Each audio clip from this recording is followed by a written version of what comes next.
Hi, welcome back to day 3 of my 30 days of yoga challenge. We're going to be focusing or exploring a short energizing yoga sequence today. So we're going to start standing. We're going to come into Tadasana, mountain pose. So your feet just a comfortable distance apart. We're going to bring our arms overhead, so you're going to interlace the hands overhead, not sure if you can see, interlace the palms, turn the palms away. So it's a swaying palm tree pose, Tiriyaka Tadasana, breathing in, lifting up, exhaling over to the side. So you're keeping equal weight between the feet, just feeling that stretch along the side body, breathing, holding the head, the neck in a comfortable position, come back to center on the in-breath.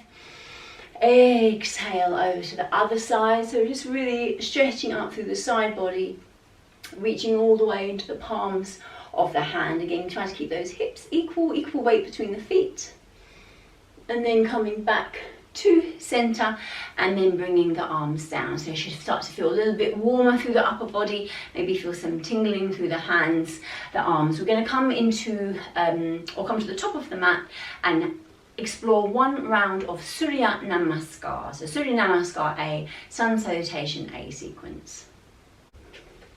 Okay, so apologies if the top of my head is cut off a little bit here, but we're kind of up and down in this sequence. So we're standing to the top of the mat. We're going to breathe the arms up. We're going to exhale, fold forwards, hinge from the hips, hands to rest, to the floor, to the shins, wherever they reach. Breathing in, half lift. Exhale, releasing down, stepping back with the right foot, so coming into a long lunge here. Both feet together to plank, lowering down from here. You can take your knees down for a gentler option, or you can lower all the way down, so you hug the elbows into the sides, lower the body down, and then move through into your comfortable back bend. So you might stay a little bit lower in Sphinx, you might come into a baby cobra, a little bit deeper into Cobra Bhujangasana, or upward facing dog, Urdhva Mukha Svanasana, if that's available for your spine and it feels comfortable. So you're just going to take a moment here, toes are untucked here, you're just pressing into the tops of the toes, engaging the thighs. Breathing, so shoulders down, elbows in, feel that stretch, that opening across the chest, tucking the toes, pressing back, coming back into downward facing dog. So lifting up through the bottom and the hips. Find your comfortable positioning of the feet. We're extending through the heels, take the shoulders away from the ears, lift up through the bottom and the hips, so you're drawing the belly back towards the thighs, so you're drawing up through that center, and breathing. You can always pedal through the feet if that feels good to you. Take one heel down at a time, that will open up the calves a little bit more. Really pressing into the base of the fingers here, so not all the way into the heel of the hands, because that will be quite strong on the wrists. So try to kind of shift some of that emphasis to the base of the fingers, taking the right leg out behind, three-legged dog, swinging through between the hands, so you're back into your lunge, both feet together to the top of the mat, Uttanasana, breathing in, half lift, exhale, releasing, breathing the arms up, so I was a little bit close to the plant there, and then exhale, hands to prayer at the heart center. Exactly the same to the left side. Breathing in, arms up. Exhale, fold, so hinging from those hips, hands to rest. Breathing in, half lift. Exhale, releasing. Left foot steps back, so that long lunge, coming back to plank, strong in plank, but remember your knees down. Option, hug those elbows in, lowering down through Chaturanga Dandasana, opening through into your comfortable back bend. So you're just kind of checking in with your low back and how that feels. Remember to breathe, so press into the tops of the toes, lift or kind of engage the quads here, so the thighs, tucking those toes, pressing back, downward facing dog again, Urdhva Mukha Svanasana. And we're taking, usually when we come to downward facing dog in our Sun Salutation A sequence, you can take anything between 3 and 5 breaths. Just kind of enough time to work with the strength, to work with the flexibility. It's an inversion as well, head below the heart, so you get all the benefits of getting extra blood flow and oxygen towards the eyes, towards the brain, towards the face as well. So it's a nice, works on kind of youth-giving inversions, getting the extra blood flow and oxygen. Breathing, Then we're going to take the left leg out behind, swinging through between the hands. So back to your lunge position, both feet together to the top of the mat, Uttanasana. Breathing in, half lift, so you're lifting the heart and the gaze here. Exhale, releasing, and then breathing those arms up, so flying your arms up. Exhale.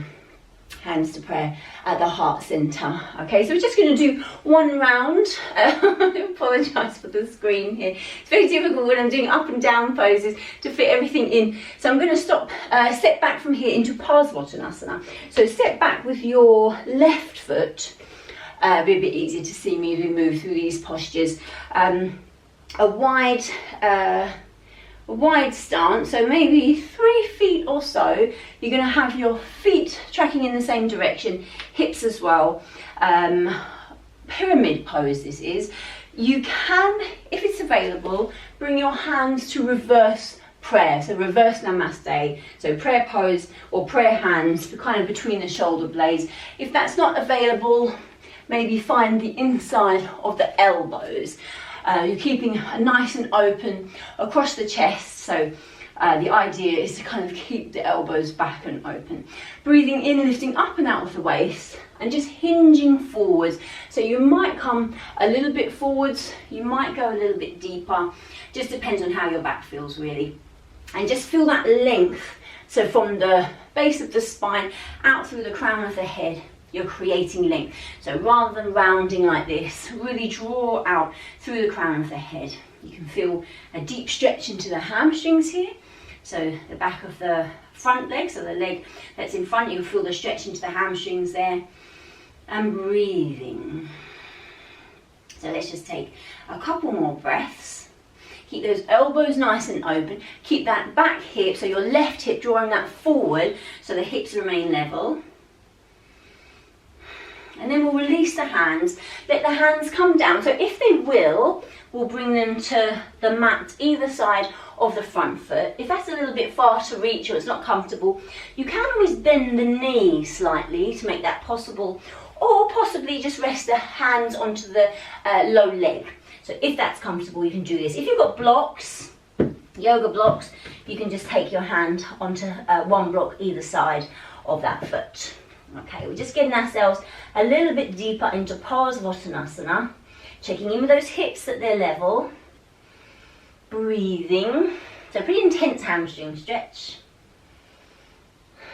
And then we're going to shift the weight forward, so we're going to shift the weight into that front leg. You're going to place the hands kind of like a tripod positioning in front of the feet, so 2 hands in front and then the front foot, and then you're going to go a little deeper into it. Urdhva Prasarita Ekapadasana, standing splits. So you might just hover that toe from the floor, you might go a little bit deeper, you just go to your measure and you're encouraging yourself a little closer to the standing leg. Strength building through the standing leg. Working with flexibility, hamstrings, hips. Balance obviously as well, focus, keep the breath flowing. And then we're just going to find the back foot to the mat again, bring ourselves back through our pyramid pose, Parsvottanasana. And we're going to lower the back knee to the mat, toes tucked or untucked, so I will untuck mine, but you see what's comfortable for you. Keep the left hand connected to the floor, so to the mat, and turn towards your front leg. So I'm turning away from you in this instance. You're just turning towards your front leg and coming into a little bit of a twist here. So really stretching up into those fingers, pressing down into the mat, getting a little bit of a twist, Parivrtta Parsvottanasana. Breathing, working through the hips obviously as well here, hips and a twist. Okay, coming back over that front leg, tucking those toes, so back toes, back through your Parsvottanasana, and then we'll come into downward facing dog. So we'll just take a moment or two in downward facing dog. Breathing, connect with the breath. And then we're going to set up to do the whole thing on the other side. So let's take the left leg, out behind, through between the hands. Bringing that back foot in slightly, so you can find the soles of the feet to the mat. So the soles of the feet of both feet to the mat. And then let's take our hands to our hips and come slowly up to standing. So we're set up now to come into Parsvottanasana on the other side. So you should have your left foot forward this time. And that's right, isn't it? Yes. Level off your hips. Find your hips level. Feet both facing in the same direction. Hands to reverse prayer as your possibility, or if you had hold of the inside of the elbows, come back to this positioning. Keep the chest open, so we're nice and open across the chest. Lift up and out of the waist, and then just hinging from those hips again, so we're not rounding the back, we're keeping the open across the shoulders, open across the chest, and come down to your deepest position, no deeper than parallel at this point. Breathing, really waking up the hamstrings, so the muscles at the back of the thigh. Okay, so these ones here, just in case you're not sure. Okay, you should feel that really lovely stretch. We're lengthening the spine as well. Breathing, so stay with the breath. And then we're going to release the hands, so again as we did on the first side, maybe to the floor, maybe to blocks or the low legs, see what's comfortable for you. Taking a couple of breaths here, so enjoying that deeper hamstring stretch. Okay, and then we're shifting the weight into that front foot, bringing the hands into that kind of tripod position, a 3-point position, and then the back leg is coming off, back foot is coming off. Remember, you can just hover it, if that feels better. You go a little bit deeper, getting deeper into the hamstrings and the hips. And breathing, standing splits, Urdhva Prasarita Eka Padasana. Stay with the breath, enjoying that release in the back of the legs. Okay, and then gently finding the floor.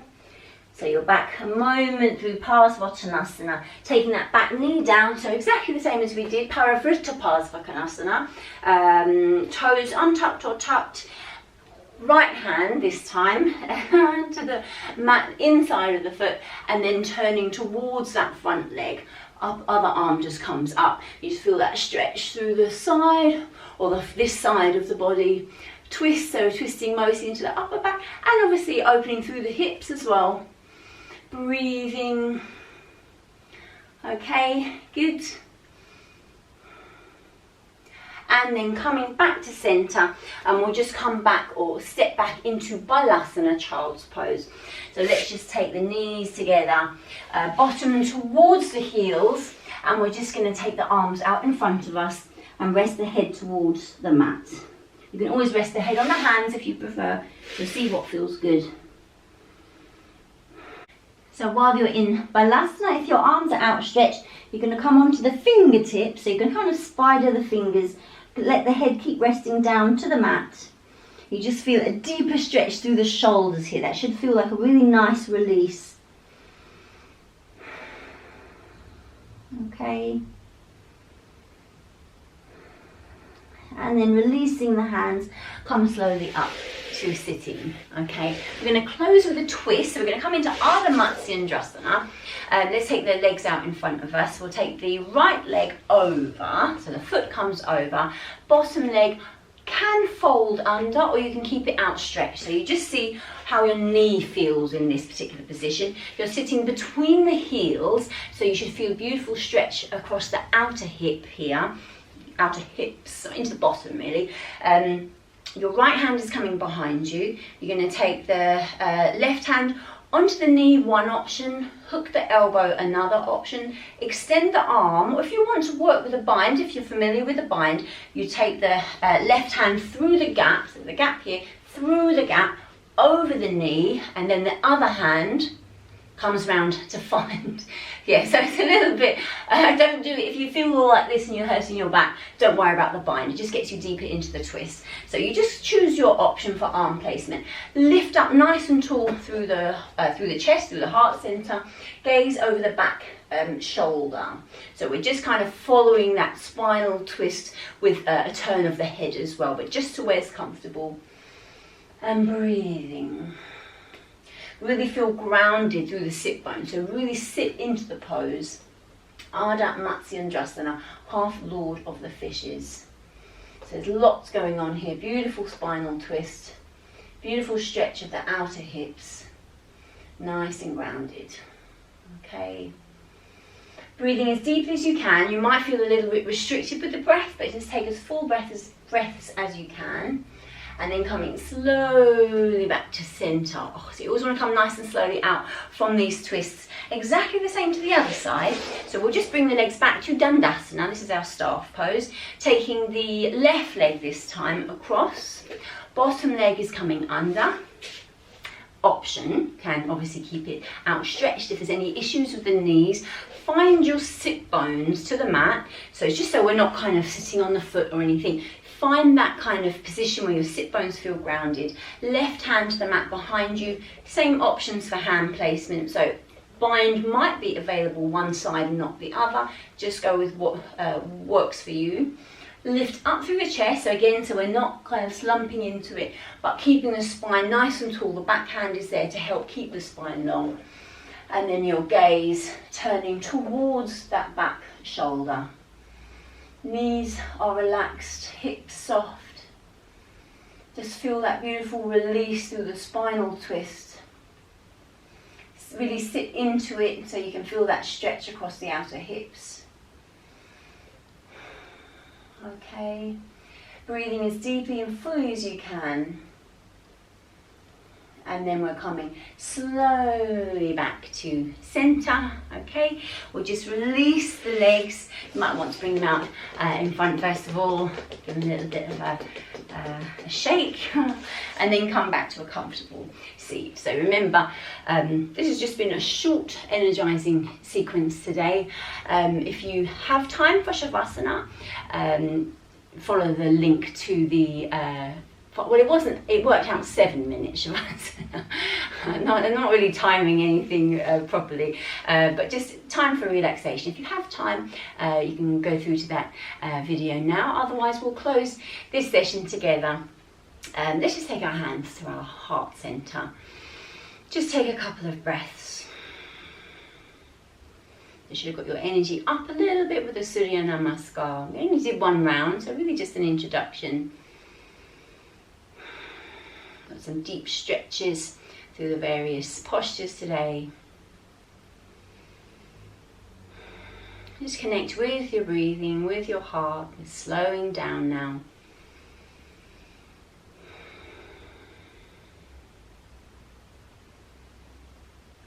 Okay. And then we just release the hands, bring the hands into the lap. So thank you and well done for coming back and joining me on day 3 of our challenge. I look forward to seeing you tomorrow. Okay, namaste.